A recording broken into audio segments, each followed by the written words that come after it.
صدای انجیل تقدیم می کند. درود بر شنوندگان ارجمند. این صدای انجیل است، تنها صدای راستی و حقیقت که از ازل بوده و تا ابد خواهد بود. برنامه‌های ما همه روزه و در همین ساعت از رادیو روی امواج کوتاه پخش می شود. شما می توانید از طریق شبکه‌های اجتماعی فیسبوک، گوگل پلاس و یوتیوب با تایپ فارسی رادیو صدای انجیل با ما در تماس باشید. آدرس ایمیل ما از این قرار است: radioenjil@gmail.com. تکرار می کنم، آدرس ایمیل ما radioenjil@gmail.com و تلفن تماس ما 201 616 920 1791. تکرار می کنم، 201 616 920 1791.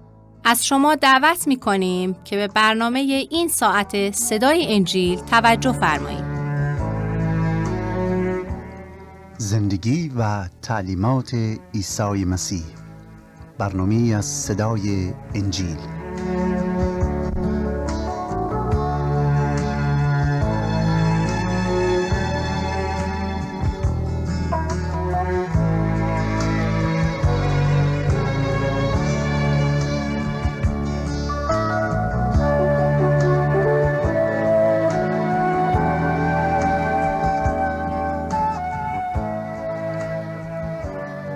ای خدای قدوس و ای خدا یکتا، به درگاه تو میاییم تا تو را بپرستیم و به خاطر فیوزات و عنایات و رحمتت ستایشت کنیم.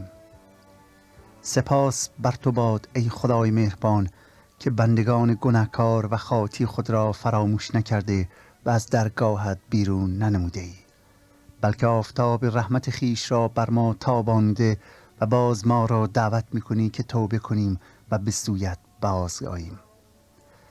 ای یارب مهربان، ما را ببخش، ما را به خاطر گناهان که بر علیه تو مرتکب شده ایم و به خاطر بی احترامی هایی که نسبت به اوامر مقدست نموده ایم، به خاطر بی ارزش شمردن کلامت ای خدا ما را عفو فرما.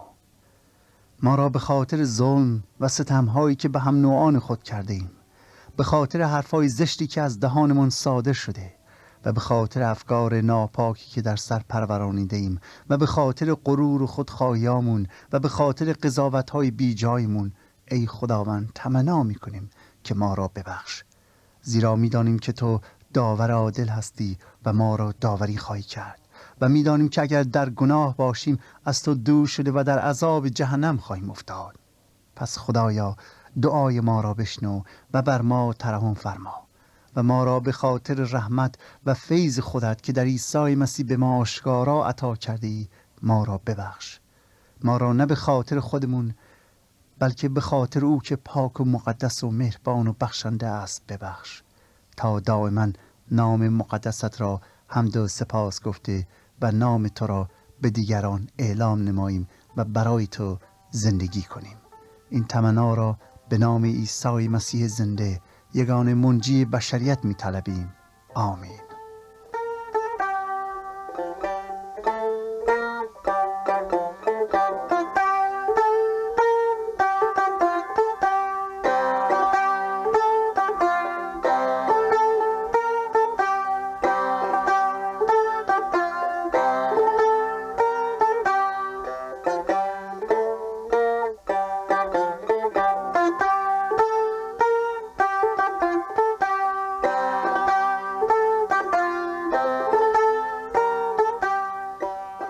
برادران و خواهران عزیزم، درود بر شما.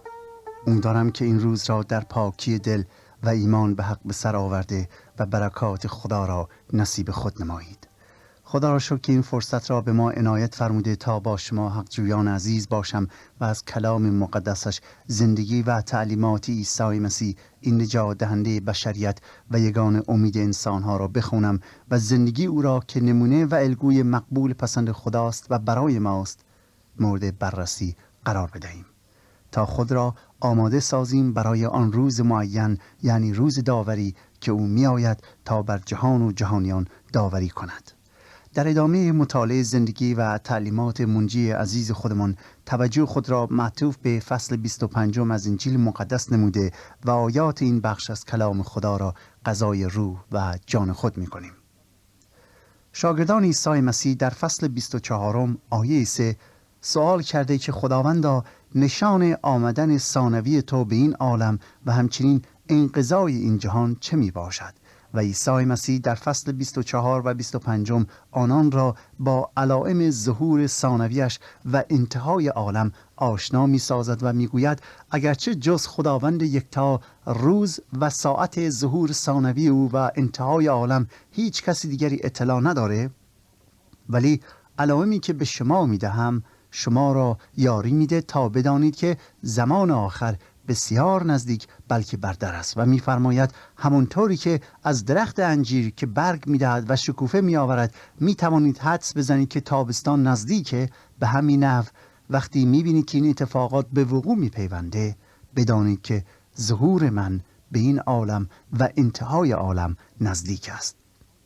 در دنباله تعلیمات خود پس از اینکه علائم را به شاگردانش بیان فرمود، او 2 مثل را بیان می کند که مستقیما به موضوع بازگشت ثانویش ربط داره و در واقع موضوع بازگشت ثانوی او را برای ما تشریح می کند. مثل اول معروف به 10 دختر باکره است و سپس مثل 3 غلام با وفا می باشه که با کمک خداوند این آیات را براتون می خونیم و در مورد این موضوعات یعنی 2 مثلی که مسیح فرموده است توضیحاتی به عرضتون میرسونیم تا کلام را بهتر درک کنید. 13 آیه اول به مثل 10 باکره اختصاص یافته است که توجهتون رو به قرائت کلام خدا جلب میکنه. میفرماید و در آن زمان ملکوت آسمان مثل 10 باکره خواهد بود که مشعلهای خود را برداشته به استقبال داماد بیرون رفتند و از ایشان 5 دانا و 5 نادان بودند. اما نادانان مشعلهای خود را برداشته هیچ روغن با خود نبردند، لیکن دانایان روغن را در ظروف خود با مشعلهای خیش برداشتند. و چون آمدن داماد به طول انجامید همه پنکی زده خفتند. ولی در نصف شب صدایی بلند شد که اینک داماد می آید، به استقبال وی بشتابید. پس تمام آن 10 باکره ها برخاسته مشعلهای خود را اصلاح نمودند و نادانان دانایان را گفتند از روغن خود به ما بدهید زیرا مشعلهای ما داره خاموش میشه. اما دانایان در جواب گفتند نمی شود، مبادا ما و شما را کفاف ندهد، بلکه نزد فروشندگان رفته برای خود بخرید. و در حینی که ایشان به جهت خرید می رفتند داماد رسیده و آنانی که حاضر بودند با وی به عروسی داخل شدند و در بسته گردید. بعد از آن باکره های دیگر نیز آمده گفتند خداوندا در را برای ما باز کن. او در جواب گفت هر آینه به شما میگویم شما را نمیشناسم. هر آینه به شما میگویم شما را نمیشناسم. پس بیدار باشید زیرا که آن روز و ساعت را نمیدانید. پس بیدار باشید زیرا که آن روز و ساعت را نمیدانید. دوستان عزیز، درک این مثل از بعضی جهات بسیار مشکله و شاید یکی از مشکل ترین مسئله است که عیسی مسیح فرموده، ولی اگر دقت در جملات کنیم می توانیم لااقل هدف و معنی کلی آن را درک کنیم و سپس به تفسیران بپردازیم. در آیه اول می فرماید در آن زمان ملکوت آسمان مثل 10 باکره خواهد بود. کلمه آن زمان حائز اهمیت است، زیرا عیسی مسیح در مثالهای قبلی به تشریح ملکوت خدا پرداخته بود و درباره زمان آخر صحبت می‌کرد و برای ما معنی و شرایط ورود به ملکوت خدا و خصوصیات ملکوت آسمان را بیان کرده بود و مردم را هم دعوت به ورود آن نموده بود. اما اینجا کلمه آن زمان را اول بیان می‌کنه که وابسته به مطالب فصل 24 یعنی آن زمان اشاره به ایامی است که او در فصل 24 به آن اشاره میکنه، یعنی ظهور ثانویش.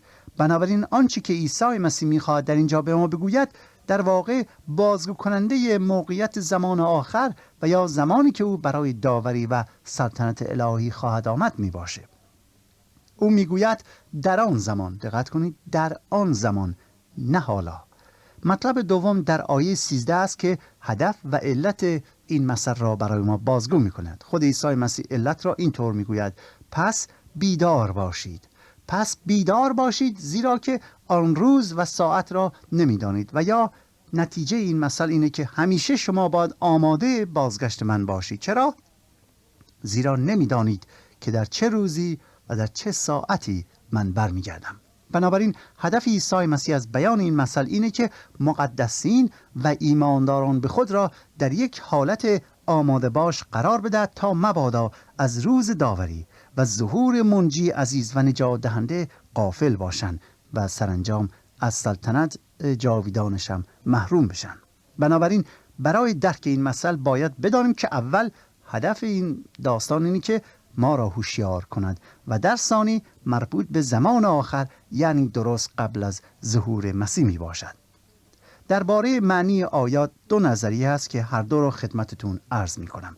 گروهی معتقدند این آیات بازگو کننده ربوده شدن مسیحیان می باشه و اعتقاد به ربوده شدن به آسمان بر اساس این آیات قرار دارد که زمانی خواهد رسید که مسیحیان قبل از ظهور دجال که مصیبت عظیمی رو بر عالم وارد خواهد آورد به آسمان ربوده میشن و آن 5 باکره دانا در واقع سمبل کلیسا و یا مسیحیان است، زیرا در انجیل آمده است که کلیسا مثل عروس می باشد و مسیح مثل داماد. اما گروه دوم معتقدند که این مثل اصلاً اشاره به موضوع ربوده شدن مسیح به آسمان نداره، بلکه مقصود اسرائیل است. یعنی وقتی که داماد که اصطلاحی است برای عیسی مسیح دوباره به این جهان می آید، آن اسرائیلی هایی که منتظر بازگشت ماشیه یا مسیح موعود هستند، آن هم آنانی که واقعا با ایمان در انتظار بازگشت عیسی مسیح موعودند با او وارد ملکوت الهی می شوند، زیرا هر 10 باکره یا تمام قوم بنی اسرائیل منتظر ورود داماد یا منتظر ظهور ماشیه بودند، اما همه مجهز نبودند. بعضی ها هر دقیقه منتظر ظهور داماد بودند، مجهز بودند، اما نادانان مجهز نبودند. به مرور زمان کم کم ظهور ماشیه را به فراموشی سپردند، پی کار و زندگیشون رفته بودند. مقصود این است که وقتی اسرائیلی ها از دجال زحمت و جفا میبینند، چشم انتظار کمک و اعانت از جانب خدا دارند و امیدوارند که ماشیه آنها ظهور کنه. وقتهایی برای خود هم تعیین میکنند که چون ماشیه به زودی خواهد آمد، ولی وقتی میبینند که ماشیه موعود در زمانی که آنها معین کردن ظهور نمیکنه، کم کم به ظهورش شک می‌ورزند و ایمان خود را از دست می‌دهند. درست در هنگامی که انتظارش را ندارند، او دوباره می‌آید و فقط کسانی را همراه خود به ملکوت آسمانی هدایت می‌کند که ایمان خود را از دست نداده باشند و آماده ظهور او باشند.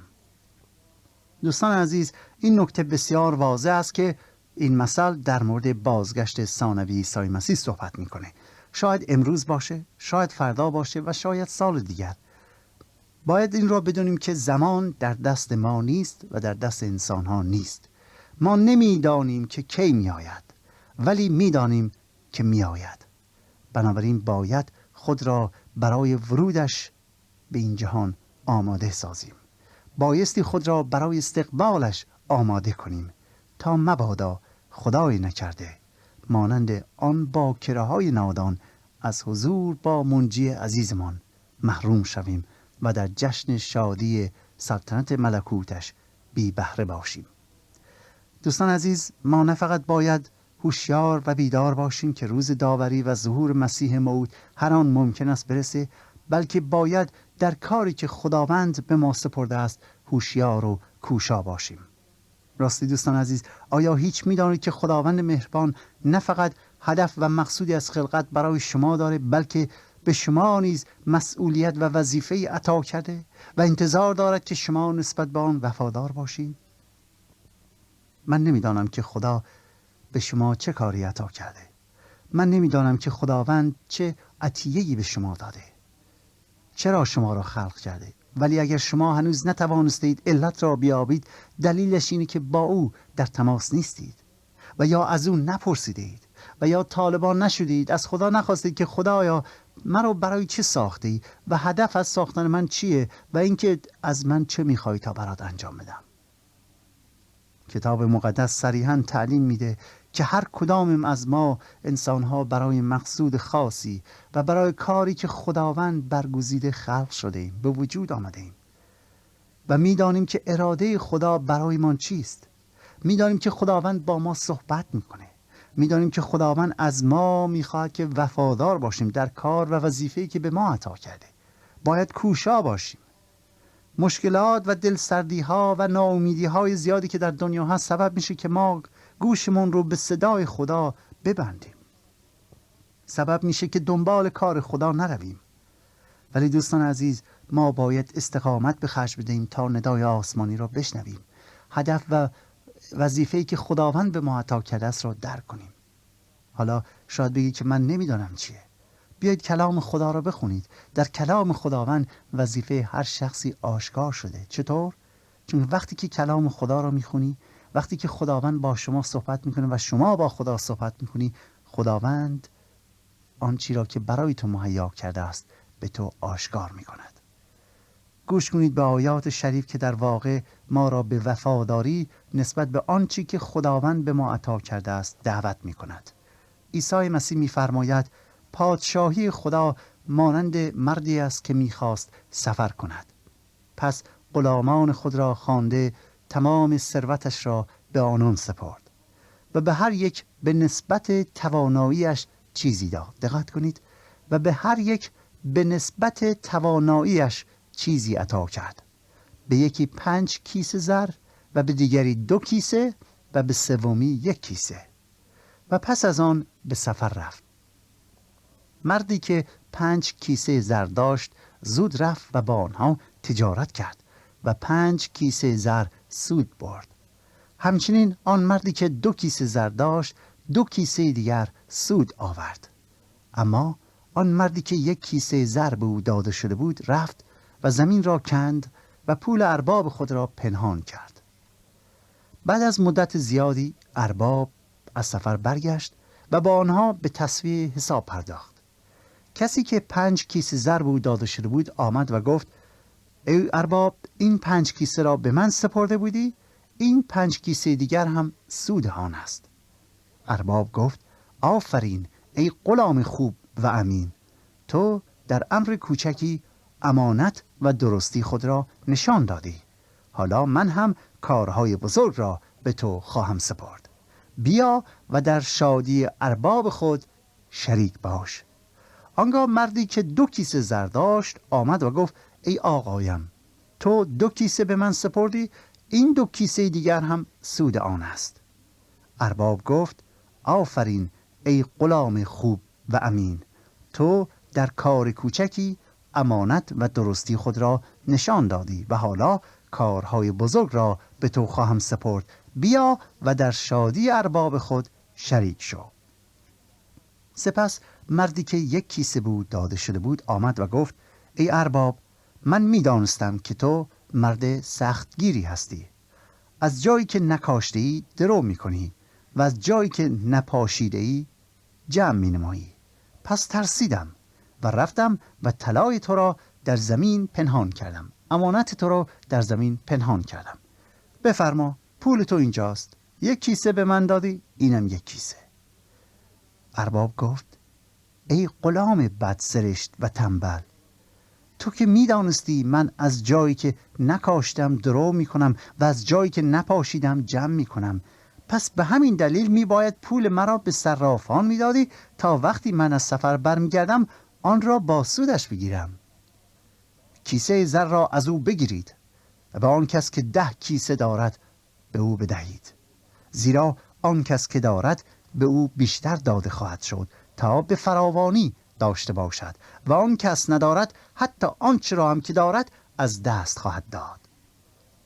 و سپس فرمود این غلام بیفایده را به تاریکی بیندازید، جایی که گریه و دندان بر دندان ساییدن وجود دارد.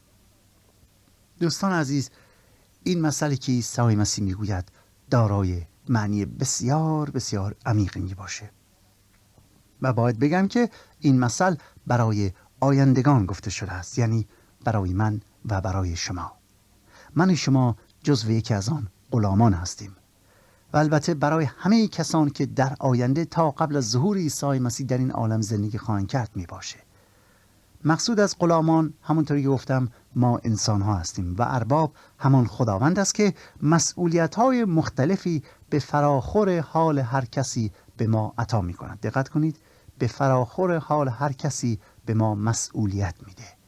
به یکی مسئولیت زیاد میده چون که میدانه که او میتونه متحمل آن بشه و به دیگری مسئولیت کمتر. چرا؟ چون کمتر میتونه تحمل کنه.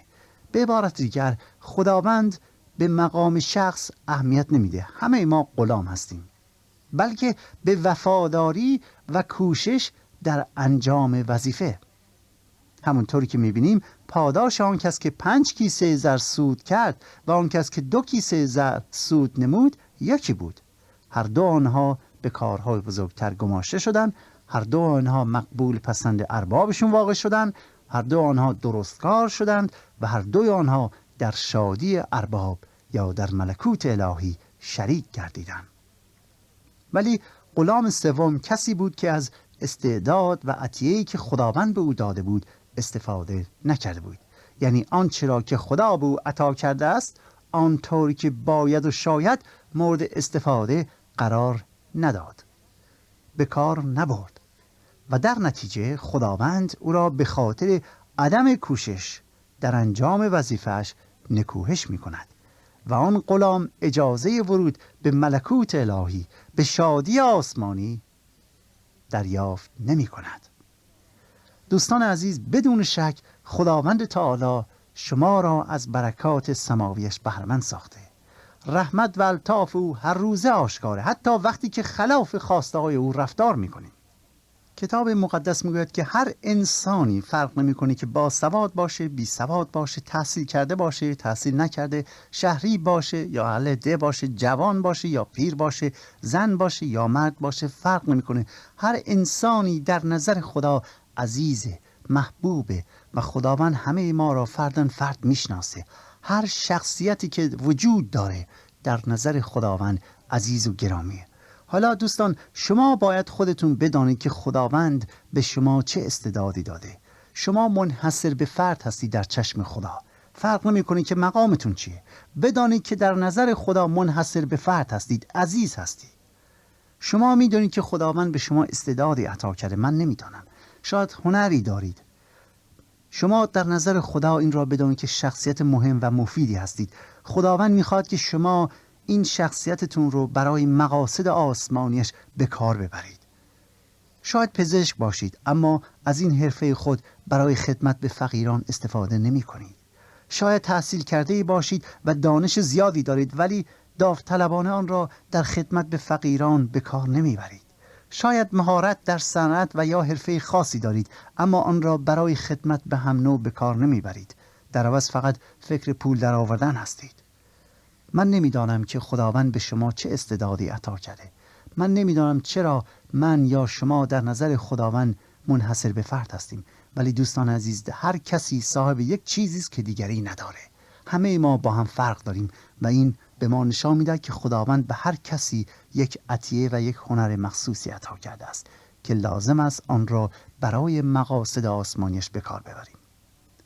فراموش نکنید که ما همه انسان‌ها از آن یکدیگر هستیم. خالقمون یکیه و ما را هم برای همدیگر به وجود آورده و باید به یکدیگر خدمت کنیم. همونطوری که این 3 غلام روزی با ارباب خود روبرو شدن و بایستی جواب کارهاشون بدن، من و شما نیز بدانید که روزی در مسند الهی بایستی در برابر او که خالق ماست و ما نسبت به او مسئولیت داریم بایستیم و به او پاسخ دهیم. و آن وقت مثل آن غلامانی که در این مثل آمده است از آنچه که خدا عطا کرده است بایستی حساب پس بدهیم. در آن روز خداوند از ما نخواهد پرسید که چقدر برای او کارهای خیر انجام دادیم و یا چقدر از وقت خود را به خاطر نام او صرف خدمت کردیم، بلکه سوال خواهد کرد که تا چه اندازه‌ای در آنچه که به تو سپردم، آنچه که به تو دادم و تو را برای انجام آن فراخواندم وفادار بوده. تا چه اندازه‌ای در آن مسئولیتی که به تو دادم وفادار بوده. خداوند وفاداری از ما می‌خواهد، صداقت و درستکاری و خدمت و مسئولیت. دوستان عزیز، شما که خدا را دوست دارید و می‌دانید که به خاطر ایمان به عیسی مسیح خداوند گناهان شما را بخشیده، شما که به جرگه ایمانداران و فرزندان خدا پیوسته اید، باید این دو نکته بسیار مهم را همیشه در مد نظر داشته باشید و در طول زندگیتون به خاطر داشته باشید که خداوند شما را برای یک هدف خاصی به وجود آورده. باید ببینید که خداوند شما را برای چه کاری، چه مسئولیتی، برای چه هدفی فراخوانده است و دوم در آنچه که او به شما عطا کرده است انجام دهید، وفادار بمانید و دوستان عزیز خدمت کنید. به ظاهر کار حالا بزرگ باشه یا کوچیک اهمیتی ندهید. به آنچه که خداوند به شما عطا کرده که انجام بدهید وفادار باشید. مهم نیست که کار شما را به یک جایی میرسونه یا نه. مهم نیست که کار شما را یک شخصیت بزرگی در اجتماع میکنه یا نه. خداوند میخواد که ما در آنچه که عطا کرده است وفادار باشیم. وفادار بودند در وظیفه‌تان حکم اوله. اگر او مرا برای نظافت کلیسا برگزیده و به قول معروف برای سپوری برگزیده و یا تا به فقیران و مریضان خدمت کنم و یا شغل رئیس جمهوری داده، فرقی نمیکنه. گله از کاری که او داده نکنید، بلکه خدا را شکر کنید که شما را به ملکوت خیش دعوت کرده و به شما افتخار خدمت عطا کرده است. راستی دوست من، آیا هرگز متوجه شدید که خدا نیز شما را برای یک هدف خاصی برگزیده؟ آیا هرگز متوجه این واقعیت شدید که شما نسبت به خدا مسئولیتی دارید؟ آیا می‌دانید که شما در نزد خدا شخصیت منحصر به فردی هستید و بسیار عزیزید؟ شاید جواب این چیزها را ندارید و شاید نتوانید جواب این چیزها را پیدا کنید. چرا؟ چون که از واقعیت آگاهی ندارید. ولی دوست من مژده دارم برای تو. در کتاب مقدس خداوند تعالی پاسخ سوال را به شما عطا می کند. در کتاب مقدس انجیل ما با حقایق الهی آشنا میشیم که در هیچ جای دیگر آشکار نشده است. در کتاب مقدس ما با خدا یکتا روبرو میشویم. خدایی که من و شما را بسیار دوست دارد، من و شما را بی جهت نیافریده و برای من و شما مسئولیت و یک هدفی مهیا کرده است. آیا می‌خواهید از هدفی که خداوند برای شما مهیا کرده است آگاه شوید؟ کلام در اختیار شماست. آن را بخوانید، دعا کنید و از خداوند بطلبید که آن را بر شما مکشوف سازد. اگر کلام خدا را ندارید، برای ما بنویسید تا ما آن را به عنوان هدیه تقدیم شما بکنیم. من برادر شما کشیش سید رضا مسعودی تا برنامه دیگر و روز دیگر امیدوارم توکل به خدا نموده و در آنچه که خدا شما را برای آن فراخوانده است وفادار باشید. خدا یارتان باد.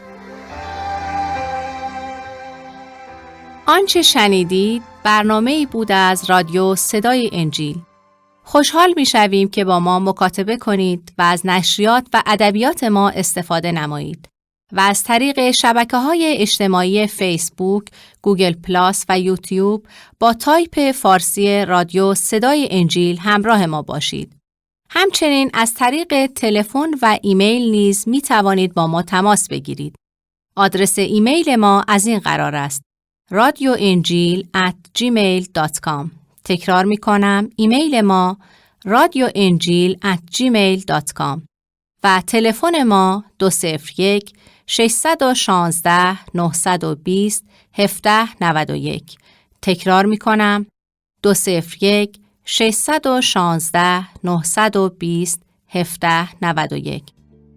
تا برنامه دیگر و روز دیگر، خدای یکتا و مسیح زنده با شما باشد. ماراناتا، یعنی خداوند به زودی برمیگردد. آمین.